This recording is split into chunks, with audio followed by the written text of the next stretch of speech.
You're trying to get them in the theater. So I guess what I'm saying is, there might be that problem. Maybe that was it. A good possibility. Maybe that's where we got limited on the distribution. I'm not sure. Maybe people are afraid of it, afraid of knowing the truth.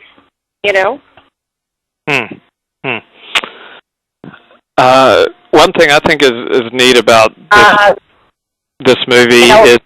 Go ahead. No, you go ahead. Okay. So one thing that I think is neat about this movie is it is about a group of people who are interested in something greater than themselves.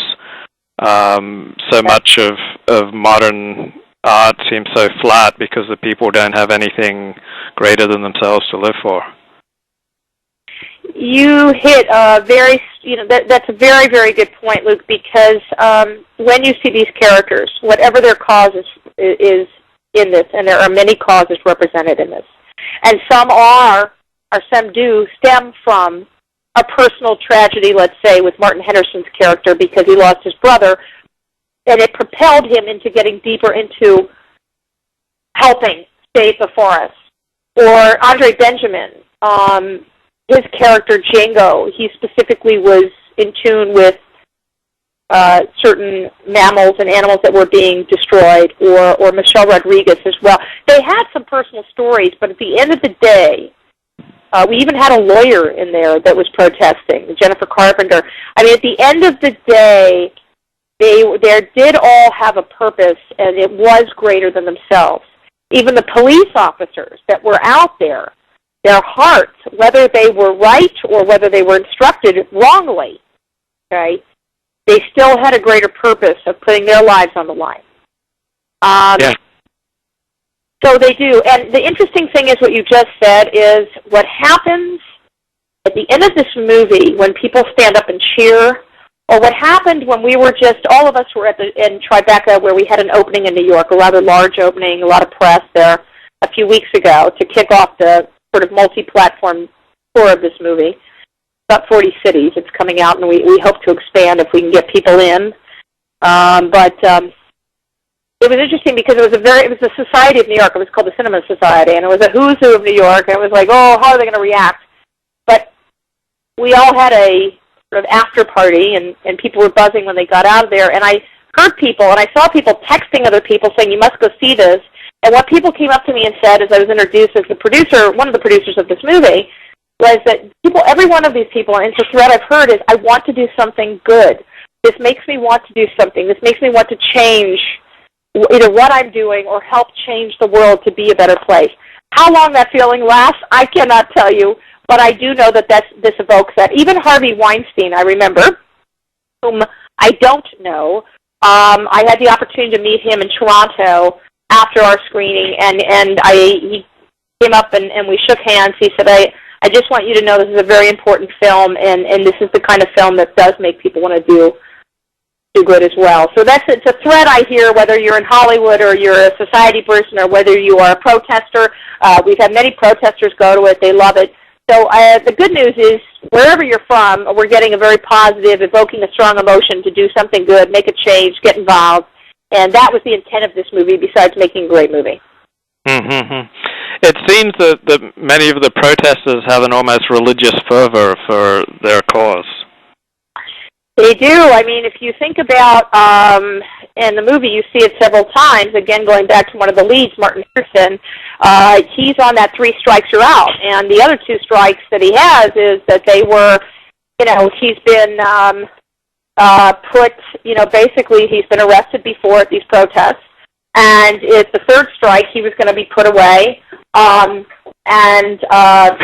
that in there, that'd be great for me. Mine, thank you. And,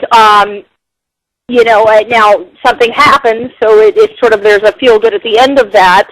But most of these people, they get arrested a few times. But there is that 3 strikes law. But they'll put themselves in the line. Not only that, they'll take their arms and put cement tubes around so that you have to break these cement tubes around their arms to remove them, or you break their arms.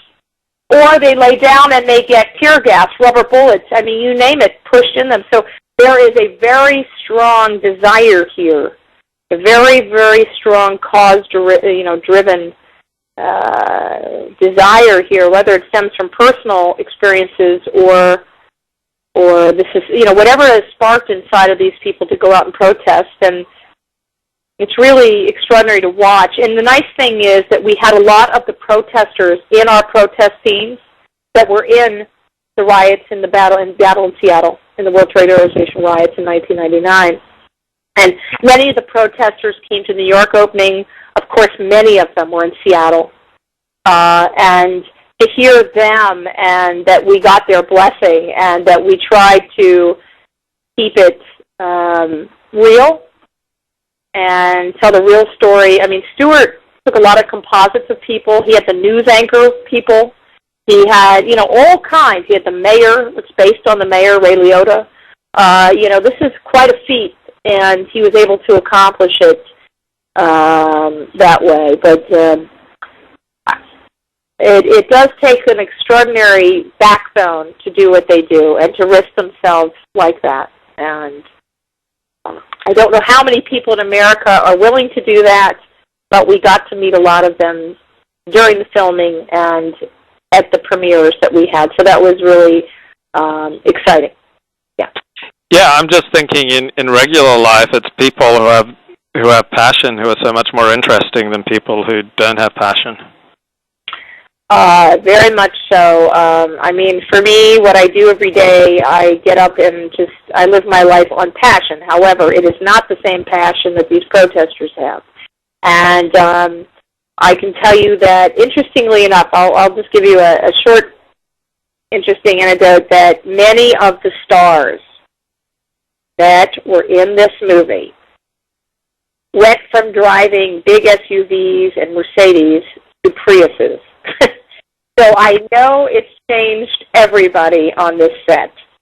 That I can say, and we hope the same thing will happen when people are watching. And every time I've been in that theater and every time I walk out, I'm hearing it. So, we need to get this movie out there.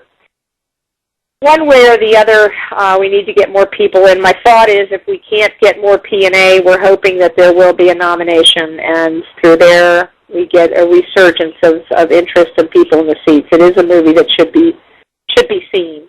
Should be seen by colleges and high schools and all that. I feel that passionate about it. What is your greatest motivating passion? I believe my greatest motivating passion is to do more movies that affect people in a positive or thought. It doesn't always have to be positive, but thought-provoking. There's ways to do it. My next project is I just acquired the copyright with my partner Mike Dolan, who owns Voyager Group in Pittsburgh. He's a very renowned family. His grandfather started Federated Mutual Fund. Very, very, very prominent family. We just got staunch Republican family. They just got the we just got the rights. And we just paid for the rights, big payment for the sort of the prequel to The Passion of the Christ. It's Mary, Mother of the Christ, and it's a project that I'm doing with MGM. I'm going to be doing that in Morocco with Dune Films that did The Gladiator and Alexander, all that. And I hired the original line producer from The Passion of the Christ, the production team, and the same writer of The Passion of the Christ. And that's another, what I believe will defy demographics. Now, it's MGM is offering a much bigger scale. It's, because the predecessor is the biggest selling movie in the history of independent cinema, Passion of the Christ. Right. So, it had the ability for me to acquire the rights and raising the financing on that because I had a very good comp. It's like real estate. You have a great, phenomenal analysis, bank analysis, comps, and we had a real good predecessor there. So that's sort of the next thing, which is also a passion project for me, without question. Would you be able to effectively produce a movie with an ideological point of view the opposite of your own, say, American Carol? Not that one. Not that one. Probably not.